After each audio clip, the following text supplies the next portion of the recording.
Umiinit po ang debate sa pagitan ng mahigpit na magkalaban sa pagkaalkalde ng Maynila na sina dating Pangulong Joseph Estrada at re-electionist Mayor Alfredo Lim sa UP Manila. Panoorin po natin.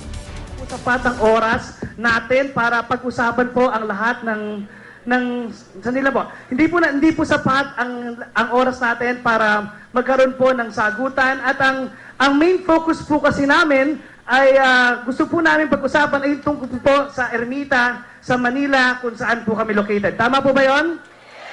Okay. Ano yan? Sandali lang po. Buhay ka na to. Ay. Ang mangyayari po, magkakaroon po tayo ng open forum at let me make it clear, ladies and gentlemen, magsasalita. O, ikaw bahala dyan, ha? Ikaw naman dyan. Okay, in response to what former President Erap has said, we will give just 2 minutes to Mayor Lim. Hello. Sasagutin ko lang po. Yung impeachment, na-cancel. Tama yung sinasabi ni President Estrada. Ang problema po, nung ma-cancel, nagkaroon ng people power na siya mapatanggal. Okay. Si Governor Chavit Singson nag-file po ng demanda na plunder sa Sandigan Bayan. Nagkaroon po ng hearing ang abogado ni President Estrada, 3 of the best criminal lawyers in the Philippines, Estelito Mendoza, Chief Justice Narbasa, and Attorney Flaminiano. Sa galing ho nito mga criminal lawyers nito, bakit ho hindi na-acquit? He was sentenced reclusion perpetua, life sentence for plunder. Okay. Sinasabi ho niya, inosente siya. Wala siyang kasalanan. Any right-thinking lawyer or any law student can state for a fact. Kung ikaw kumbinsido na ikaw pine-frame up, ikaw inosente, hindi ka tatanggap ng pardon. You will appeal to the Supreme Court to reverse the decision acquitting you. Bakit ho hindi inapila sa Korte Suprema? Bakit nagmakaawa siya? President, with due respect po, Mayor Lim, naging nalalayo po kasi yung pasensya na po at ako po lubos na humihingi ng patawad sa mga nangyayari po. This is partly, I don't know kung, kasi nagiging sagutan na po ng napakaraming pong patay. Hindi sa... Yes? Hello? Hindi naman po sa hindi kami interesado sa mga nagaganap at alam ko po ay may iba pa pong forma o may iba pa pong lugar na pwede nyo itong pag-usapan. Kaya po kami naandito at kaya po talaga namin ginawa ang forum na ito ay para maitanong po yung ilang mga katanungan that concerns us. Alam niyo po, I'm definitely sure with media, no, lahat na sumusunod po sa inyo, at mayroon naman po doong oportunidad na doon nyo po sabihin ang tamang pagsagot. Kasi ang mangyayari po sa atin, hindi na po tayo matatapos sa pagsagutan po. Normal naman po yun. At lubos po namin ginagalang pareho. Kaya lang, ang gusto po namin malaman ngayon ay yung mga konkretong solusyon po. Yung mga konkretong solusyon po na kinakaharap po namin sa Maynila. Oo. Maaring sa ibang forma, sa ibang pagkakataon na lang po natin pag-usapan yung mga ano po. Siguro po, mag-open na po tayo ng... Yes, open forum. I think this is the proper venue to start the open forum. Tingin tubig muna.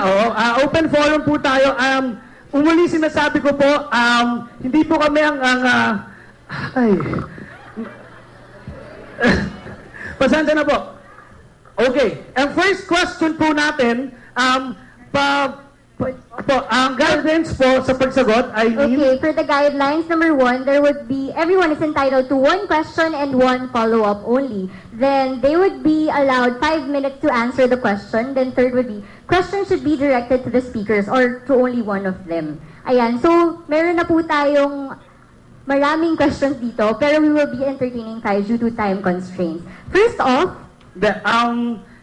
ganito na ipapaliwanag ko lang po ng maayos. So, meron pong katanungan, meron po kayong 5 minutong kasagutan. Ang hiling po namin ay sana po yung saktong sagot lang po doon sa problema. Ang hinahanap po namin yung solusyon at hindi po yung Yung gano'n, hindi, kayo po sabi, gusto po namin yung solusyon. Gusto po namin malaman kung ano po yung plano ninyo. Okay? What we're after po are concrete solutions kung paano nyo po susolusyonan ang mga problema po. Okay? Siguro po, ang unang tanong paano nyo po, yung konkreto po, we're asking for concrete solutions, no? Paano nyo po masusolusyonan yung problema ng seguridad sa Maynila? Yun po yung unang tanong. Yung kailangan po namin concrete, yung concrete po. Magsisimula po tayo sa former President Joseph Estrada. 5 minutes po. Ready na yung timer? Timer starts. Dito na lang po, para hindi po kayo mapagod. Yeah, sagutin ko muna yung sinabi niya. Tapos sinabi po niya ako'y nagmakaawa daw, hindi po ako nagmamakaawa. Ngayon, bibigyan ko sa inyo ng example. Kanina, sinabi ko sa inyo that this is the first time in the history of the Philippine judiciary that they created a special court and handpicked the justices to convict me. Okay, bibigyan ko isang magandang halimbawa. Si ating yumaong Ninoy Aquino, Benigno Aquino, Senyor, yung tatay ng ating Pangulo ngayon. Senator Benigno Aquino, he was sentenced by a military court and the generals who were chosen as to judge him are chosen by the president, by the administration. Now, Ninoy Aquino was sentenced, a death sentence. Oh, naniniwala ba kayo? Kamukha rin sa akin, pinili yung mga justices. Oh, yung sinasabi niya, ako nagmamakaawa. Kahit na kanino, hindi ako nagmamakaawa. Sandali lamang po. Opo. Mr. Former President, pagpasensahan niyo na po talaga ako. Hindi po kasi sapat yung panahon po natin. At ang hanap... One last na. Kung ako may kasalanan, nung ako pa yung nasa Tanay, siya mismo pumunta sa akin sa Tanay at humihingi siya ng tawad. Umiiyak pa siya. Okay na po. Back to our sitting positions na po. Palakpakan po natin ang ating dalawang magigiting na mga bisita. Kung ano sinasabi ito, Opo. Remita ay Makati, or Plate, kung ano sinasabi kasi. Sige po. Siguro po sa ibang lugar po natin pwede pag-usapan pa po ito ng detalye. Kasi unang-una po, marami na po itong kakibat na history. Ang gusto lang po namin masolusyonan lang po yung mga katanungan natin. Anyway, Anin, yes? So, to ask us the first question for the open forum, may we call on Colonel Jose Mario Espino, the co-chair of the Good Neighbors Initiative. Palakpakan po natin siya. Magandang umaga po kay Chancellor Agulto, sir, kay Mayor Lim, at kay former President Joseph Estrada. Ako po si Senior Superintendent Jose Espino, isa po sa mga proud po na magulang, kasama po ang aking asawa at yung mga parents po na nandito ngayon, na ang anak po nila ay nag-aaral po dito sa UP Manila. At ako ay nagpapasalamat sa Panginoon at sa UP Manila dahil po yung anak kong DS Bayo, nag-graduate pong April, ay nakapasok po sa UP Medicine. Kaya po, nung pag-upo po ni Chancellor Agulto, at ito po yung aming asosasyon, yung Association of Parents Counselor Manila. Dito lang po to sa UP Manila na may parents teacher, may PTC. Pero iba po to, Parents Counselor UP Manila. Sir, bilang po chairman po at kinatawan ng Association of Parents Counselor of UP Manila, na dito po yung mga kapwa parents po. Ang concern lang po ng mga magulang, ito po.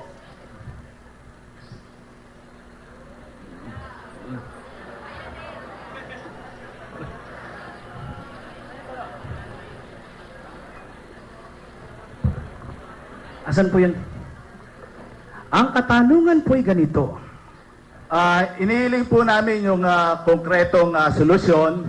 Actually po, nung tinawagan po ko ni Chancellor para po maging co-chairman ng Good Neighbor Initiative, kahit po hindi po ako nakasign po dito sa Manila, pero tungkulin ko po bilang pulis po at magulang po, na solusyonan po bigyan po ng solusyon dito po sa mga problemang kinakatawan po, particularly sa paligid ng UP Manila. Sana. Okay? So,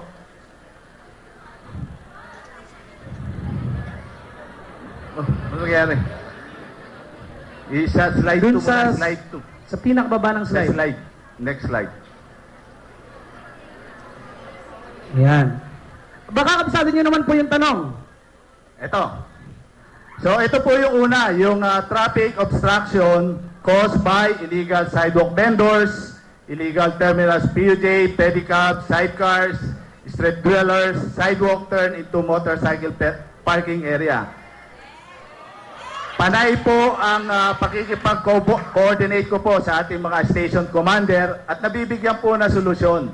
Pero po ang hinihingi po namin, lalo na po ng mga estudyante at magulang, yung permanent na solusyon. Kasi po ang nangyayari po para pong guerrilla operation daw po ang ating approach. So, traffic obstruction caused by ito po. Next, presence of criminal elements engaged in street crimes. Dahil po dito sa mga street vendors, illegal terminals, nagiging pugaran po ng ating ng mga kriminal na nabibiktima po ang ating mga anak dito. Hindi lang po anak, pati po mga empleyado ng UP Manila. Ang dami ko na pong natanggap na reklamo, natutugunan ko po kahit po hindi po ako assign sa Manila. At nasosolve naman po natin. No? At ang isa po, damage to properties ng UP Manila Perimeter Friends. Ang Association of Parents and Counselor po, nag-donate po at pinaayos po ang perimeter fence ng UP College Arts and Sciences. Pero po kung mananaig yung mga... Napapanood niyo po ang mga kaganapan dyan sa UP Manila kung saan hindi po mapigilan ang palitan ng batikos at patutsada nitong si dating Pangulong Joseph Estrada at incumbent Mayor Alfredo Lim. Halos hindi na po mapigilan ng mga MC etong dalawang magkatunggali sa debate sa pagpapalitan ng maanghang na salita at batikos sa isa't isa. At mamaya babalikan po natin ang mga kaganapan dyan sa UP Manila. Samantala, pinagdebatihan din ni Estrada at Lim kanina ang issue ng pagdami umano ng insidente ng carnapping sa Maynila. Babalikan po natin ang debate na yan mamaya dito po sa News TV Live. That is why the Department of Department of Tourism, their slogan is to attract more tourists. The slogan is it's more fun in the Philippines. But in Manila, it's more fun in Manila. Kidnapan, karnapan, holdapan, at kahirapan.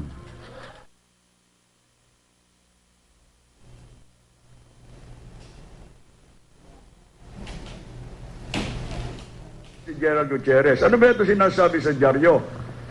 O, magbigay ka nga ng report. O, nagbigay ho ng report. 8 lang ho pala ang reported na carnapping cases. At doon sa 8 ho yun, 3 ang na-recover.